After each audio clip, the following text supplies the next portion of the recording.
Welcome to Inside Marketing with Market Surge, your front row seat to the boldest ideas and smartest strategies in the marketing game. Your host is Reed Hansen, Chief Growth Officer at Market Surge. Hello and welcome back. Today on Inside Marketing with Market Surge, we're diving into one of the most misunderstood and most powerful areas of digital marketing. That's organic PR and link building. Our guest, Darcy Cudmore, is a journalism graduate who has spent nearly a decade working in PR and link building. In 2024, he founded RepuLinks, a company focused on helping businesses build trust and credibility in the digital world. Darcy is passionate about organic methods because while many people claim organic backlinks and real PR coverage are dead, he's out there proving every day that they're very much alive. Today, we'll be talking about why organic link building still matters, how businesses can earn coverage without gimmicks, and what it really takes to stand out in a crowded digital landscape. Darcy, welcome to the show. Good intro, Reed. Appreciate you having me. Looking forward to chatting Yeah, about this. absolutely. So you started in journalism and then you've moved in PR and SEO and now link building. How did that transition happen and what drew you to where you are today to start your own firm? Yeah. I graduated journalism. Thought I'd be working on that side of the wall, but literally had to take a job just to get experience, and that was with a PR agency. Started at the very bottom of an agency doing literally the most menial tasks you can think of, and then began working my way up and saw how the journalism experience helps in PR. You're on the other side of the fence. You're kind of interacting with journalists and stuff, and it kind of built from there. Started getting some really good coverage, really good reactions to some of the campaigns I was running. And then as PR evolved, it's constantly changing, organic PR and organic link building. A lot of people were coming to me to run PR campaigns with the sole purpose of links. So then that got me thinking, like, what can we do specifically for backlinking, which put me on the path to be in the link building space. We still do a lot of traditional PR stuff, getting more into it every day as our organic link building service grows. But yeah, a little bit of happenstance, luck, and hard work has kind of got me into this PR world, and it's been pretty interesting over the last, almost 10 years or whatever it is. It's awesome. Well, we'll get into some of the harder content in just a second, but I noted that you've worked with NHL teams in particular. And, what was your day-to-day like? What were the kinds of tasks you were handling for them? And did any of that help you in your current endeavor? Yeah, that was a really cool experience. I worked mostly with the Ottawa Senators when I was working in Ottawa. It was a communications role, mostly on social media, honestly. It was in promotion with a huge sponsor of theirs and the team, mostly just promoting the team. I would say, writing in general, like through journalism, has helped like with every aspect of running my business. Like, I talk with people, I've talked with journalism classes, and they mention, is journalism dead? Is it going? And even if it is dead, I don't think it is, by the way, but even if it is dead and you aren't working in journalism, the skills you learn in writing are like so crucial. So on social media with the Senators, obviously the writing. I was also on camera quite a bit doing some promotions, so a little bit of that helped. But really, really fun experiences. I'm a huge Senators fan. I then was able to work a bit with the Toronto Maple Leafs on a similar campaign. It was tough for me to do that as a Sens fan, but it was a really cool experience. Unfortunately, COVID came shortly after I started with the Maple Leafs and that campaign, and kind of changed that for good. And now being in the work I do, I kind of had to pick a side. I either got to do what I'm doing now or maybe stay in that lane, and kind of chose this lane because it was more like part-time kind of passion work for me. Super fun. I'm a huge hockey fan, so getting a chance to do that is always a highlight of my professional life for sure. Well, that's really interesting. And that sounds like a lot of fun. Yeah. So maybe as we get into the like kind of the like I said, nuts and bolts. Let's talk a little bit about what are organic backlinks, and then some people say that they have been reduced in importance. With the advent of AI and the changing in Google search algorithms. Tell us what they are, why they mattered, and what do you think is their relevance in today's environment? Sure. Yeah, I mean, I guess an organic backlink would be anything earned, anything that you've done to secure it without paying for it. Uh, Mostly that's monitoring PR opportunities and pitching them. What we do is we monitor platforms like Featured, Hero, SOS, Quoted, Help a B2B writer. There's like literally 10 to 12 now that we monitor.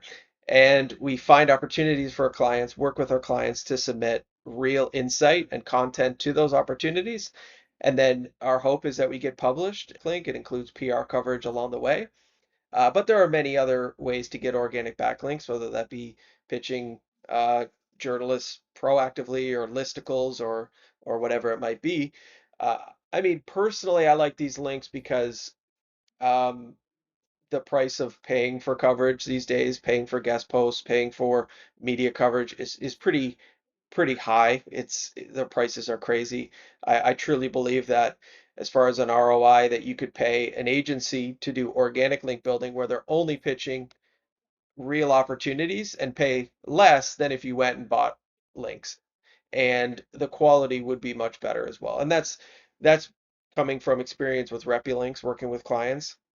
I know if we took all of our clients and compared what they would spend to purchase the links that we've secured with them, it would be more than what they pay us to monitor these channels, and that's just a reality that I have facts to back up. So um, obviously the cost is a big thing. I also think Google and AI is getting very smart to spammy fake paid links, and I think if you can land organic coverage in authoritative articles, which is what we do, that the coverage you get is more than just a link. Like we've had clients who are now in articles that rank well for certain keywords that get them actual traffic and build them as credible leaders. And I said it on a podcast not long ago, but we had a client come to us who could directly relate a sale of a huge sale to an article that we had them in because they asked the person, "Where did you find us?" And they said, "I seen you in an article on CBS News," and that's now their ROI is in the pluses because they're now getting sales through the organic coverage we've helped them land. So I mean, it's definitely up for debate. There's different sides to the story when it comes to SEO in general, not even just links. But I think earning links and earning coverage is the best way to get these links. And I'll stand by that as long as I'm doing it. And yeah, I mean, yeah, I hope hopefully that answered Yeah, your question, but I just think the quality of the links plus the price of them and the affordability of yeah. them, no brainer to pursue organic versus Well, paid. and I agree with you. When you mentioned something about, a lot of backlinks result in sales, and that's the dream. What are some of the measurements that you use with your clients to help them understand the return they can get on this kind of effort? Um, like sales are great, but it's not always easy to Right. correlate. What do you recommend from a measuring and analytics standpoint? Yeah, great point. Obviously, you can nail it down strictly to, if you really believe in backlinks and getting out there, how many pieces you can get published. And that's something we obviously track, like at the end of the month saying we've had this many articles published, and that's all great. Obviously, you can dig in a lot deeper, but that's a great place to start. Like, are you getting published? Pretty easy way to look at it. I think for a new site or somebody new to SEO, you can nail it down as simple as that and then grow from there. The other things are the obviously the metrics that are affiliated with SEO, so the domain rating or general traffic, like these different things that people monitor. We definitely track that. I'm regularly sending clients lots of their Ahrefs, page just to say, this is what it looks like and compared to a month ago, and you're seeing little growth since things like keywords, domain rating, number of backlinks, referring domains, different things like that. But generally, I just believe that consistent backlinks from healthy websites are going to do good things for you. SEO is a proven channel for success. I believe that. Most of the clients I work with believe that SEO is a proven channel. So just consistently getting good backlinks and seeing growth on those metrics that matter, you know, grow. And every 6 months or whatever, doing a deep dive into, have we actually growth? Are we getting more traffic? Are we ranking for more keywords? Is our site appearing in more searches? Those types of things are just generally good to track at all times. But yeah, it is tough to really understand, especially for new sites. We do work with a lot of new sites who are just launched, which is really exciting because I think you can see bigger reactions to the links we get and stuff like that. But at the same time, it's like, yes, you're getting more backlinks, you're getting seen more, but like what does that relate to directly? And those are things we really enjoy speaking with the client too, especially when we've done it for 6 months and we look back and say, where are we now compared to then? Yeah, that makes a lot of sense. The elephant in the room when we're talking about technology, marketing technology, content is AI. And where do and obviously, I think AI has really increased the amount of content that we're either receiving in our email Hmm. inboxes. It affects what we see in Google search. It affects the way we search ourselves. Um, but it also, I think it's also, there's a lot of content out there that is AI generated. What are your thoughts on, how a business should leverage, like a journalist, that can write great content, or um, introduce a lot of AI generated content in their feeds? How do you think through that? Yeah, yeah, it's a great question. I think AI definitely has its space. I'm not like the the thing that I would from using AI in the work we do is knowing that journalists value non-AI written content. So if we have a leg up, if we're submitting a pitch to a request and you know 200 other people are, and we can stand out by not using AI, then that's just a leg up for us based on what the journalist is looking for. Boils down to is easily enough for us is like the journalist values real insight and real content, so let's use that. And that kind of leads our approach to writing pitches. As far as, AI can be used for finding contacts, ideating, like to come up with a PR strategy. No question you should be using it because it's just another tool in your tool bag that you can use to help with the process. Like if you need help with writing a pitch, as long as you're being ethical and truthful and this is giving you ideas, for sure, use it. But, at the end of the day, like I was just talking about with the results, the ROI, the actual growth is what speaks. So if you are writing pitches with AI and you're submitting 100 and getting a small percentage of them publish, I don't care how quick AI is, you're not reaching that goal of getting backlinks and getting noticed by the press. So a no-brainer for me to also write pitches with a human element, but also have it there and be available to me if I can use it at all. Um, which is super interesting. As far as like SEO, I think there's two sides of it: the Google search and appearing in, or the AI search, sorry, and appearing in AI tools is something now on Ahrefs. You go in, you can see if you're appearing in certain searches on ChatGPT or whatever. That's really cool and something you got to monitor. At the other side, how is Google search reacting to AI content? Are they frowning upon it, or are they, is it the same as human written content? There's kind of multiple sides right now. Probably too early to come up with a definitive answer, but I think it's a tool to be used at the right time. When you use it and how you use it, that's probably going to differentiate these different companies and different professionals doing stuff, especially when it comes to like organic backlinks, where I really believe a human element is required to get the results that really move the needle. Yeah, no, that's really helpful. Well, so part of what you're describing sounds like, to get these quality links is to tell a quality story, or have a great narrative around your business. How frequently are businesses coming to you with these great stories, or how often is it something that you have to kind of pull out of them, or have to guide them to? You know, um, I think about businesses that might be doing something that is they feel like isn't super differentiated, but how do you guide them through making a great story? Yeah, great question. So, Honestly, I kind of stepped away from the traditional PR world for a while as we built the RepuLinks service, which is pitching Haro and these other platforms.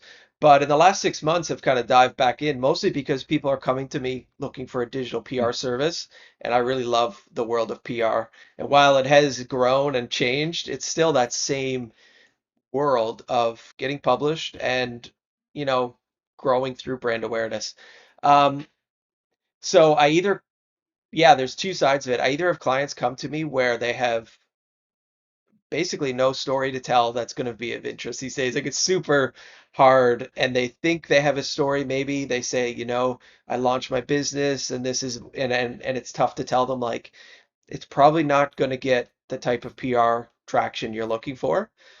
But at the same time, there's other ways to get coverage. You know, right now I'm on a pod. I don't have a great story to tell other than the work I do, and I'm here speaking with you on this podcast. So everyone can get out there and tell their story on different podcasts, different platforms Yeah. like that.